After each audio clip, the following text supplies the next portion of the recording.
A Christmas Story by Heinrich Seidel. It had been freezing for a fortnight, like in Siberia. On the highest mountain in the country sat the old winter-old man, with his bluish robe and his long staring snow beard, and he felt as comfortable as an old man when he sits behind the stove and the food has tasted good and everything's going well. Sometimes the old winter rubbed its hands with pleasure. Then the fine, shimmering snow dusted over the earth like sugar powder. Soon he was laughing, quietly to himself again, and there was sunshine, with a ringing frost.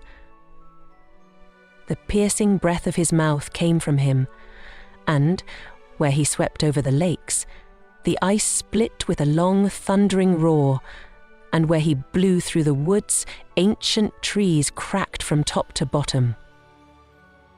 "Have mercy, old winter, old man," I begged, "and let go, for it is Christmas, and I must go home furless."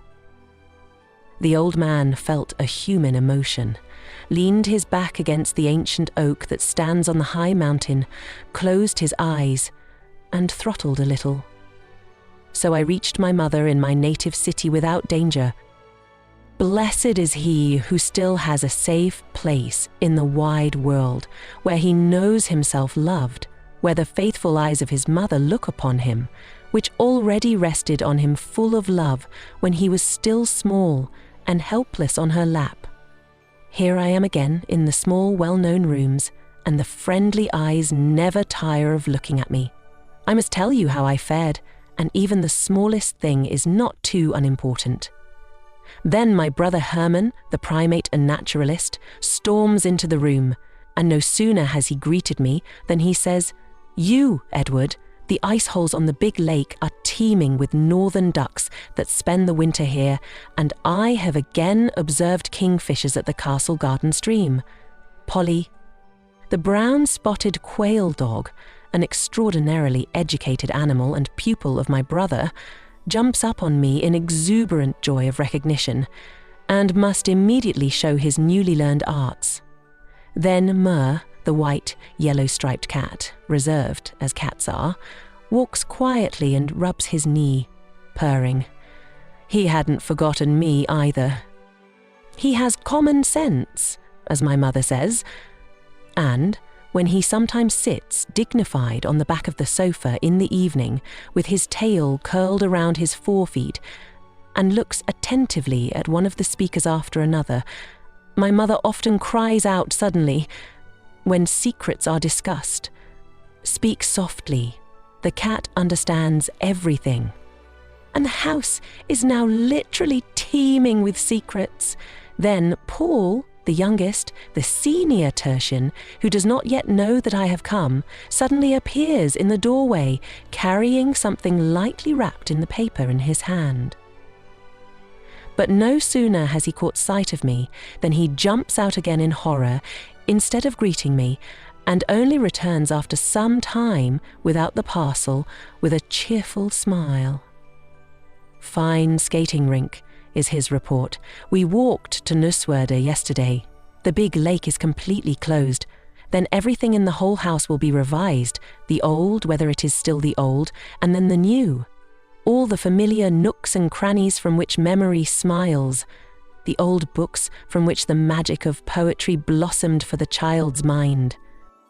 Even the garden is visited, and then we go down the path between frosted hedges to the lake, which lies a shimmering far in its shining ice cover, for it has not snowed here at all, and it is an ice skating rink as seldom so. I try the ice cream, for the time being, and then I go back to my brother's rooms. Herman's self-bred African finches, foreign turtles and newts, and other natural history achievements can be admired there. Paul had things sawn out of wood to show for it, and a secret cigar holder, its exquisite smoke, and an illicit pipe, the real smell of sour cherry wood of which I cannot help admiring. Then comes Christmas Eve itself, and with it good Aunt Amelie, who has so often put me on my stockings, for she always knits me such beautiful warm ones. and her maid carries a most suspicious basket, and with Aunt Amelie comes Cousin Helen, my little enemy. She is hardly my cousin, for the relationship is so artificial that it takes Aunt Amelie 5 minutes to explain it, and I have never understood it before. But we call each other cousin. And you? For we have known each other since the time when Aunt Amelie took the little 10-year-old orphan to live with her, and that was just 8 years ago. Children, get along, is the first thing Aunt Amelie says to us. She knows from experience that this warning is necessary, for we are generally at war. Oh, I'll deal with him, says Helene, with a little look of defiance that does not bode well. The mother and Aunt Amelie disappear into the banqueting rooms for secret preparations, and I also petition for admission since, with a glance at Helene, I can no longer be counted among the children. Just take the old man with you, she says, but I won't be allowed to do so. Will you give me anything too, Elenekin, my little swan? I ask in an old nursery rhyme. She is always quick-witted. I won't give you a tear, but Aunt Melchen will give you something for your long years, she says snippily. I don't know at all, says the honest Paul. You always hack each other where you see yourselves. You foreboding angel, you, says Helene, stroking his dignified head. Have you ever seen an angel? Herman now asks ironically, who wears check trousers and secretly smokes cigars? You're terrible altogether, says Helene. Is this a Christmas spirit? And are these Christmas talks? It's only outwardly, inwardly, there are lights lit in our hearts, and the mind is full of the scent of Christmas. For God's sake, sighs Helene. The piano is open. Let us sing, I beg. Helene looks at me almost gratefully. But what? Our Christmas carol. Tomorrow. Children, there will be something. Tomorrow we will be happy.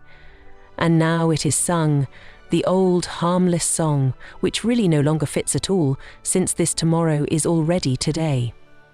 Then Helene sings in her clear voice, O thou merry, O thou blessed merciful Christmas time. And then a rose has sprung, pa pa pa pa pa pa pa, and then suddenly the bell rings, and the moment that has filled my heart with sweet shivers many a time is here. The Christmas tree, hung with silver and gold chains, flags, nets and stars and many a tempting fruit, beams at me, alas, never so glorious as it once was, for its splendour spread a warming glow throughout the year, and long before the heart trembled with a sweet foreboding shiver, when a wax candle was blown out, it smells like Christmas. We are now each looking for the place where love has built something up for him. Even Polly and Myrrh are not forgotten. The delicate sausage in a wreath of peppernuts is intended for him on a stool under the table, and his own little candle is lit. The worthy cat, on the other hand, finds his presents in his favourite place, the windowsill. It consists of a small bowl of milk and a necklace with his family name embroidered by Helen's skillful hand. It's actually unchristian for such unreasonable animals, says Aunt Amelie, but she smiles at it silently. The secret package that Paul so quickly concealed earlier reveals itself as an artificially sawn object made of wood, which is to serve as a place for my pocket watch to live at night in the form of an airy Swiss house. In general, he extended this branch of industry to all those present. Aunt Amelie says, "You must have sawed us all." Suddenly the door is flung open, and the maid's voice, disguised to an unnatural depth, is heard. "You flapper," and an object wrapped in paper falls into the room. To Edward, it is addressed. A lot of paper flies, hastily torn off to the floor, and Helene makes herself suspicious with a poorly concealed tension. Finally, a house key case, delicately embroidered in pearls, comes to light. "From you, Helene?" "Only out of malice," is the answer, "because I know you detest embroidered things." "You must admit that," said Aunt Amelie, It is a very laborious job. She has worked on it for 3 weeks. Oh, not so, says Helene defensively. I will use it all evenings in your honor, I say. But now the mother protests against this. What? You want to lead my eldest astray? Again, the door opens. Yet another nuance of Dorothea's changeable organ. Yule flap, and a large box is pushed in with the address, to Helene. There is certainly a great shame of yours in that, she says. I won't open it at all. But she has already pushed off the lid of the box. A mighty package, sealed in paper, comes to light. The paper develops into a second box. Hellingen is very excited because there is another one in this box, and so on. The papers are flying about and the whole room is full of boxes. It's horrible, says Helene, just like in the fairy tale of the old woman who had a house, and in the house a chamber, and in the closet a cupboard, and in the closet a cupboard, a box, and in the box again, and so forth, and in the last box a box, and so forth, and in the last smallest box there was a little paper, and in the little paper another little paper, and in the very last little paper a penny. That was her only fortune. Finally, a round object wrapped in tissue paper is revealed. Here we go, they all shout. But it is only a round, large apothecary box. The tissue paper flies. One box after the other comes out. The tension becomes almost unbearable. Finally, in the 10th box, a small, heavy object wrapped in paper. That's the penny, cries Helene. The good old woman is giving me all her fortune for Christmas. But it is not a penny, but a small, delicate golden cross on a fine chain. Just as I wished, cries Helene in amazement, and a questioning look meets me. I nod, and all at once she has grasped my hand with her too, and looks me heartily in the eyes. Thank you, Edward. You have not looked at me so kindly for a long time, Helene. If you are always a good child, she answered, you will be looked at more kindly. Yule clap. It sounds again in Dorothea's highest vistula tones. It evidently tries to make us believe that a whole army of various gift-givers is taking turns outside. Since the doorbell is heard every time before the Yule clap call, I even suspect that she runs down the stairs every time to the greater probability of her oratorical representation, to feign an enterer beforehand. The Yule flaps finally come to an end, and Dorothea enters herself, quite red in the face from the exertion, but harmless, as if she knew nothing about it, to visit her modest Christmas table. Gradually the wax candles burn down, and one after the other goes out, crackling in the needlework of the tree. After the festive excitement, a contemplative silence has set in. The two boys have eaten the books they have been given and are leafing through them, tasting them. In the next room, you can hear the voices of the mother and Aunt Amelie, who are involved in an interesting exchange of opinions about the use of sour cream in view of tomorrow's festive dish. Polly and Mur are lying comfortably in their favourite places, satisfied in their innermost minds, digesting their Christmas presents, and I have retired to my dark Christmas favourite corner on the armchair behind the Christmas tree. There, my eyes wander now into the green branches of the Christmas tree, which are only partially illuminated, to the burning lights, now to Helen, who, still standing in front of her Christmas table, is always daintily arranging and looking closely at the presents, and presents in the manner of a girl. She stands turned away from me, and only now and then does the delicate profile of her face appear. The small unruly curls, which do not want to conform to the general law of hairstyle, surround the head like a golden shimmer. Then again, one of the lights on the tree crackles into the needles, a short flash, and it is extinguished. The whole room is already filled with the Christmas scent of needles and lights. My eyes turn back to Helene. She is currently leaping through a small booklet that I gave her for her girls' miniature library. My thoughts begin to take peculiar paths. It is Christmas again, and a flashing, radiant Christmas tree is erected, and two people stand hand in front of it and look into each other's eyes, from which it shines even more beautifully, for happiness shines out of it. And strangely, these two people are Helene and me. And my imagination goes on working, for imagination does nothing by halves, and I hear quite distinctly the blowing of children's trumpets and the stamping of little hobby horse riders' legs and the blissful laughter of children. I am only dreaming, I answer with a half sigh. Children, come to dinner, calls the mother from the next room. On Boxing Day, I was invited to lunch at Aunt Amali's, and afterwards Helene and I wanted to go out on the big lake for the inauguration of the new skates she had received for Christmas. From the aunt's small, dainty little rooms rose new childhood memories. I knew everything there. The fine flowered porcelain, the old engravings on the walls, the old black rococo clock with the Grimm Reaper, which had such a strange gait that one thought at any moment it would have to stand still, the old faded embroidery, and the 100 dainty trifles on the mirrored chest of drawers. At the window stood the same favourite flowers, and the same fine fragrance prevailed in the room, which had always made me so solemn as a child, and which, when I meet it in a foreign country, irrevocably conjures up my good aunt before my eyes. After dinner, I put on Helene's close-fitting fur jacket and wrapped her head in a blue silk hood, from whose white swan trim the fresh face with the blonde, unruly curls peeked out quite gracefully. "What are you looking at me like that?" she asked suddenly. "I am glad to have my pretty cousin," I answered.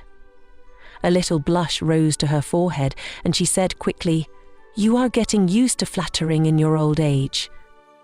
After a short walk, we reached the lake. The old man on his high mountain was still asleep. It was not yet a thaw, but by the stillness of the air it seemed warmer than it was, and the sun had so much power during the day that it thawed the frozen earth on the surface. "We're going to the Nuswerda, aren't we?" asked Helene, when we had put on our skates. "As you will," was my answer. "The course is still further marked out." In the meantime, we had started moving and had come to the broad track indicated by bushes and poles, which was marked out every year to mark a safe path to the popular places of amusement. "We won't stay on the boring track, will we?" asked Helene, and her eyes wandered over the wide, shimmering ice surface.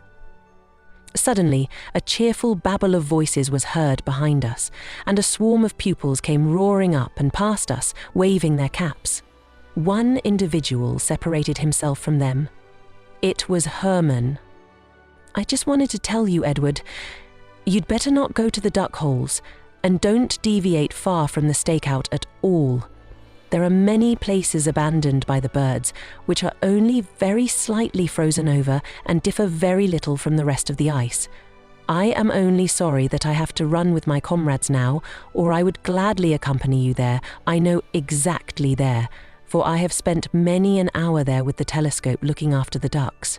Tomorrow we can run there together." With that he hurried after the others at twice the speed, and soon the little black crowd had swallowed him up again. We glided along in silence for a while. Sometimes I looked sideways at Helen's dainty figure, how she drove along so evenly and gracefully, and how the breeze clung the clothes to the beautiful lines of her body. Finally, we stood for a while. In front of us was Nuswerda, still quite a distance, tinged with the fine violet scent of winter. Sideways beyond the lake, one saw in the distance a dark line over the ice, and above it swarmed now and then with innumerable seagulls. "There are the ducks," said Helene. "I should like to see them close by."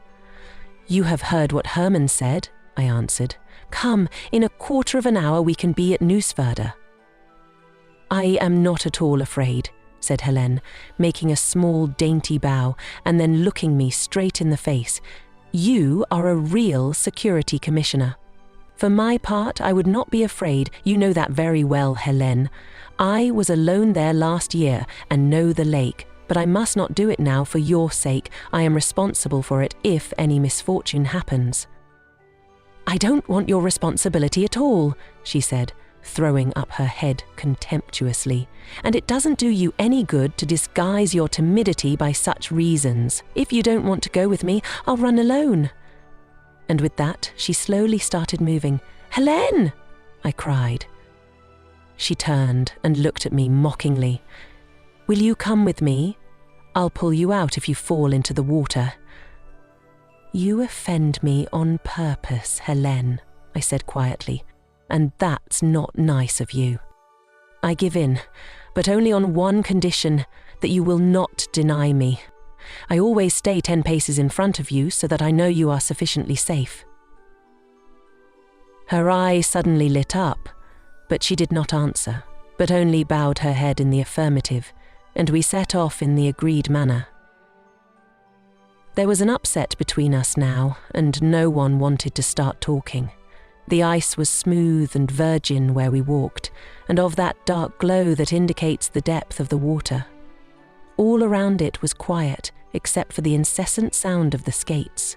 Only now and then did a ringing echo pass through the ice surface, or a piece of ice driven by a gentle breeze clinked by. "Look!" Helene said suddenly, and stopped, pointing to the ground. It was a flatter part of the lake, and through the clear ice cover, one could see down to the white, sandy bottom, and the fine, feathery aquatic plants could be clearly seen. Sometimes large fish were seen scurrying by. I noticed a secret anxiety in Helene's features, for this sight of the deep ground, from which one is separated only by a transparent blanket, has something dreadful to the unaccustomed. We had already come quite close to the ducks, and now clearly heard their confused chatter and the screaming of the seagulls. Not far from us, I noticed the so-called Great Stone, a mighty block of granite that juts out of the water, and is considered a symbol by the boatmen, because the area around it is full of shallows. As we approached it, we came to the first open spot, already abandoned by the ducks, and drove round it in a wide arc. At the same time, a number of the birds rose in the distance, with shouts and tremendous flapping of wings, and went in roaring flight over the lake to other open places which were about a mile farther on. When we arrived at the Great Stone, we stood and watched the confusion and buzzing.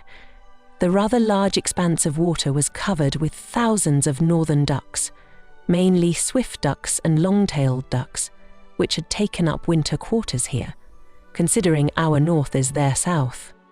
A large number of seagulls cavorted among them, swooping down on the water from the air or swimming like bright spots among the dark ducks. Nearby, on the ice, sat a large bird, plucking something between its claws with its beak so that the feathers flew away. "Do you see the white-tailed eagle?" said I to Helene. "He has to strike when he is hungry." In the meantime, we had probably become uncanny to him, for suddenly he rose and flew with mighty flaps of his wings over the lake towards the lake. We had stood there for some time and had been busy looking at the ducks, paying no attention to anything else, and so it struck me now, as I looked after the white-tailed eagle, that the opposite shore, which we had seen distinctly before, had disappeared quite in bluish twilight. I looked around for Nusswerda. It was only like a faint glow in the thick air, and all at once it began to snow, very softly and gently. "Helene," cried I, "we must get away quickly, for if the snow grows thicker and obscures our track, we may easily lose our way." We now set out quickly, following the trail of the skates on our way here. Slowly and steadily the flakes increased, and no sooner had we advanced a short distance than the ice was lightly covered by the snow and the track was lost. We stopped and looked for the train, but there was nothing to be seen all around, everywhere only the soft, steady sinking of the great flakes, which continued to lose itself in a white, teeming twilight. I took at random the direction in which I thought the train was going, and then we went forward again. After a quarter of an hour, nothing was achieved. We must have missed this direction. We now stood and listened to see if a sound would not come to our aid. But it was so deathly quiet all around that one could hear the faint sound of the falling flakes. Now the snow was already increasing and began to become a hindrance to walking, and the worst of it was that the danger of unsafe places was doubled by the blanket of snow that uniformly covered everything. We glided cautiously on in another direction. So we wandered about for a while, and I noticed that Helene was beginning to get tired. Suddenly, I saw something dark sticking out of the snow in front of me, and there we were again at the great stone. We had really run in circles. While we were resting for a while, I suddenly remembered a remark I had just made. I had noticed that the duck colony, the great stone, and Nusswerder were in a straight line, after which one could determine the direction. If we succeeded in keeping to this straight line, we had to meet Nusswerder, from where the railway could be reached with ease. Again we glided out into the snow, Helene always about 20 paces behind me. When we had walked for a while, I thought I saw something dark in front of me in the swarm of snow, like the outlines of trees. Involuntarily I increased my speed, when suddenly a shrill cry sounded behind me, and as I stopped my course with a sharp jerk, a crackling and sinking sound was heard at my feet, which left me scarcely time to stagger back in a quick turn. Helene stood behind me as if frozen. I saw her staggering, and hurried to catch her in my arms. Then I involuntarily looked back and saw that small dark patch of water that had remained free in the almost frozen opening, and which had caused Helen to cry out in warning.